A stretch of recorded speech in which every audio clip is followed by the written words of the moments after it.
The next sutta, 2.4.2, the Buddha said, monks, one can never repay two persons, I declare. What two? Mother and father. Even if one should carry about his mother on one shoulder and his father on the other, and so doing should live 100 years, attain 100 years, and if he should support them, anointing them with unguents, that is fragrant oil or something, kneading, bathing and rubbing their limbs, and they meanwhile should even void their excrements upon him, even so could he not repay his parents. Moreover, monks, if he should establish his parents in supreme authority, in the absolute rule over this mighty earth, abounding in the seven treasures, not even thus could he repay his parents. What is the cause of that? Monks, parents do much for their children. They bring them up, they nourish them, they introduce them to this world. Moreover, monks, whoso incites his unbelieving parents, settles and establishes them in the faith.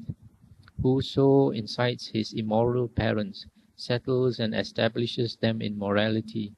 Whoso incites his stingy parents, settles and establishes them in liberality. Whoso incites his foolish parents, settles and establishes them in wisdom. Such a one, just by so doing, does more than repay what is due to his parents. That's the end of the sutta. So here the Buddha is saying that if we should take care of our parents for 100 years, taking good care of them, bathing and massaging them, etc., carrying them about on your shoulder, even for 100 years, you still cannot pay back the debt of the parents, owed to your parents, because when we are young, if all of us try to recall, we know on many occasions when we were young and helpless, when we were sick, many a times we could have passed away if not for the great care that our parents showered on us, especially our mother. All of us, we know that the mother usually takes more care of the children personally than the father. That's why in the Indian tradition they always talk about Mata Pitu, mother first, mother, father. Whereas in the Chinese tradition we always say father first and then mother. And so you see, even if we were to take good care of our parents until they died, it's difficult to repay their kindness. So you can think of a person who is not filial to his parents, somebody who does not take care of the parents, and after the parent has passed away, I've seen for myself somebody who was not very filial to the parent, and after the parent passed away, the remorse is very great, on that person, because the feeling that you have not done what you should have done to somebody whom you owe so much, it weighs down heavily on your conscience. Then the last part, the Buddha said, if we want to repay our parents, there are 4 ways where we can repay them, and repay them fully and even more than what is due.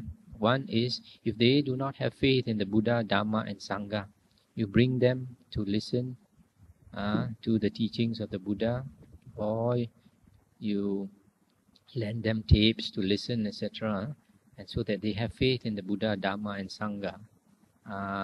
Then you have there's one way you have repaid your parents. The second one, if they do not know how to keep the precepts, they don't know about Sila, you teach them to keep the 5 precepts. That's another way you repay them, so that they are established in Sila. The third way is if they are stingy, they don't know how to do dana, offerings, then you teach them to like to do charity, to be generous. That's the third way. The fourth one, if they do not have wisdom, and you teach them the Dhamma, or you get them to listen to cassettes etc., of the Buddha's teachings, so that they understand, and then their wisdom grows. These are the 4 ways that any one of them or all of them we can use to pay our parents kindness.